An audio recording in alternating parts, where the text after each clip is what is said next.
What's up, people? Now I know you're here for this.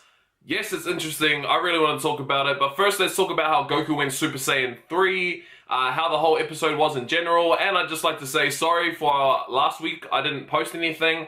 I was really sick and I just wasn't able to post anything. I couldn't breathe properly. Anyway, sorry about it, but let's start this episode. One thing a Saiyan always keeps.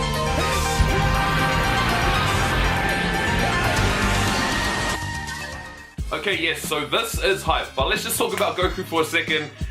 This episode I actually really enjoyed. First half was alright, second half it did get a lot better, but it was just a pretty cool episode. It was cool to see the Saiyans fighting. It also gives a lot of us awesome confirmation. I mean, I thought this way from the beginning, but Goku is obviously way stronger than Cauliflower and Kale, stronger than any other Saiyans in that universe. He is a better martial artist, he knows how to use his body better, he's just more skilled.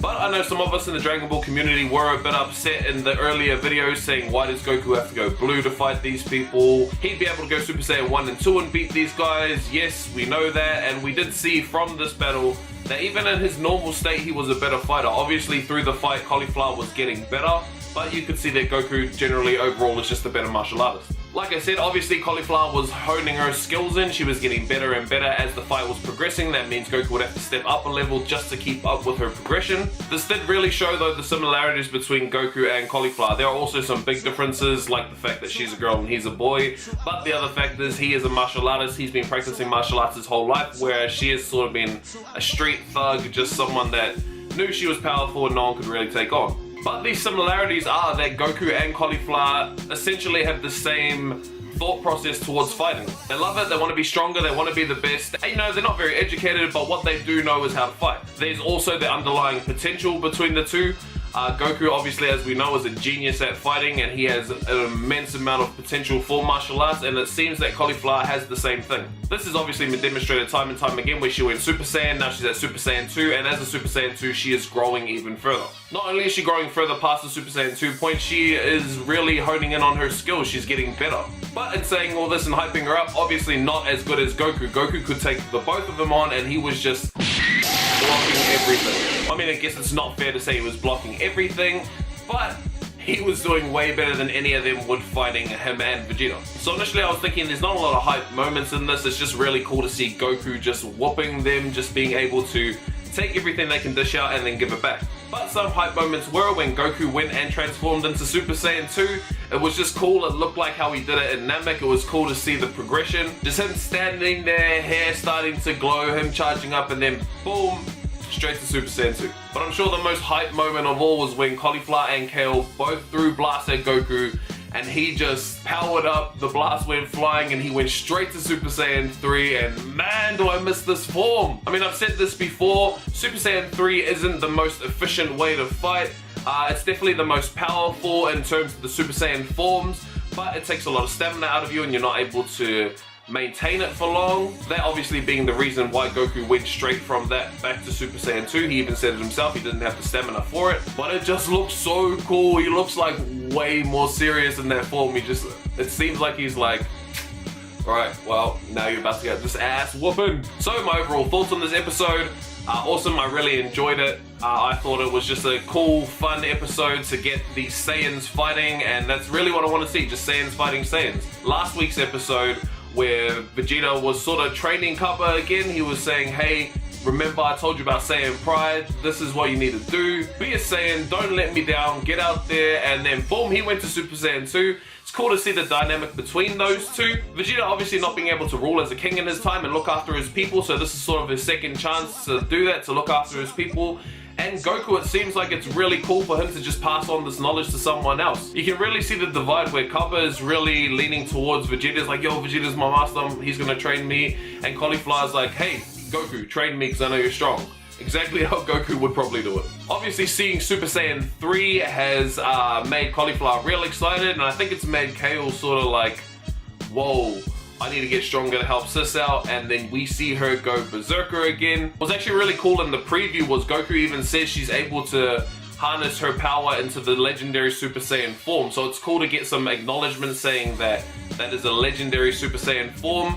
Sort of like how the legendary Super Saiyan Broly is. Is that going to be an official title? I really don't think so, but it's just cool to have that in there to go from someone who was not canon to being a canon form. I don't know, man, it's just really cool to see that get put in there. Since I bring out the preview, yes, this was right at the end of the preview. And what does it look like? It looks like cauliflower and kale fused with Potara earrings.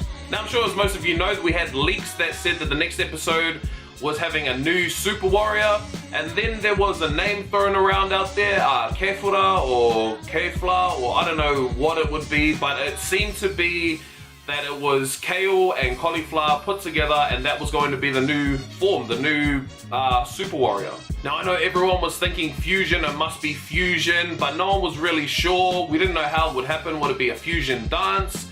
Would it be the earrings? Well, it looks like it's going to be the earrings. It looks like fusion has been confirmed. The Potara earrings are famously the earrings worn by the Kais, the Lords of Lords. I mean, is this even possible? How do they have those earrings? Were they given to the two of them by the Kai beforehand? They're like, yo, you are really strong. We might need you to do this. Have these earrings. If you ever get into a tight jam, chuck them on and then you will be more powerful. Maybe it wasn't explained what was going to happen. Maybe it's not even that. Maybe it's just a dream. Maybe Goku said the two of you fight really well together. You could even fuse and be the strongest warrior in your universe, and then maybe it just goes to a sequence of them thinking about it, them being fused, and them thinking, whoa, that's crazy. But the way that Goku explains it in the preview does suggest that they have done it, and this is a warrior that is worth him fighting. And here I was, just ready for Kale to be the legendary Super Saiyan, a berserker, going at Goku, and then we find out that they get to fuse. There's a photo of them at the end fused with Potara earrings on. Insane. Did someone throw them in there? I mean, what if Chopper just rips the earrings off his Kai and chucks it in there? It's like, catch, use these. Is that even allowed? One thing is for sure though, they're going to have to be super strong. When Goku and Vegeta fused with the Potara earrings, they were at Super Saiyan 3 and Super Saiyan 2. So those two combined were already a monster fighter. Trunks and Goten are only Super Saiyans, and when they fuse with the fusion dance, they go straight to Super Saiyan 3. Cauliflower at this moment is already able to go Super Saiyan 2, and Kale doesn't go Super Saiyan 2, but she goes to the legendary Super Saiyan form, which I'm sure is about the same. It's definitely not the same transformation. We don't know what it's actually called. Super Saiyan Berserker, Legendary Super Saiyan. All I know is that the two of them are already really strong, so they should be able to go Super Saiyan 3 well fused. We also see Whis saying that Goku hasn't hit Ultra Instinct again. His skills and his senses are just being sharpened by these two fighting. So I'm pretty sure it's fair to say that Goku's going to get a lot of his stamina back and he's going to be able to fight them, and it's going to be a really intense battle. Judging by what we said, I think it's also fair to say that we might not see Ultra Instinct again. Like I've said again and again now, Goku is a genius at fighting. His body retains that sort of information, that muscle memory. What I'm thinking is that Goku will just have more sharper senses from hitting that Ultra Instinct. That, like in Battle of Gods, where he went from Super Saiyan God just back to Super Saiyan, he retained some of that energy. Maybe the same thing's going to happen muscle memory wise. He's going to retain a little bit of that, but not enough for you to call it Ultra Instinct. Just more that his skills have been sharpened by fighting, by taking on that form, and by fighting everyone in this tournament. But obviously, again, these are just my opinions. What do you guys think? Let me know in the comment section down below. How did you feel about this episode? Do you like Saiyans fighting Saiyans? Goku sort of teaching them how to go beyond their limits to reach another form. What about that Ultra Instinct thing that I just chucked in there? Do you think that Goku might not hit it again? Will we not see it? Or do you think that no, it's going to come back and he's going to be able to master it to some degree? Let me know. If you like this video, make sure you hit that thumbs up button, guys, and subscribe to my channel if you already haven't. We're almost at 200 subscribers, so that would be awesome if we could get there. If you haven't had enough of me talking and you want to see my face outside of these walls, click one of these two boxes up here right now. But as always, people, thank you so much for watching. Honestly, really appreciate it. I'm saying Satsumi. Catch you guys next time.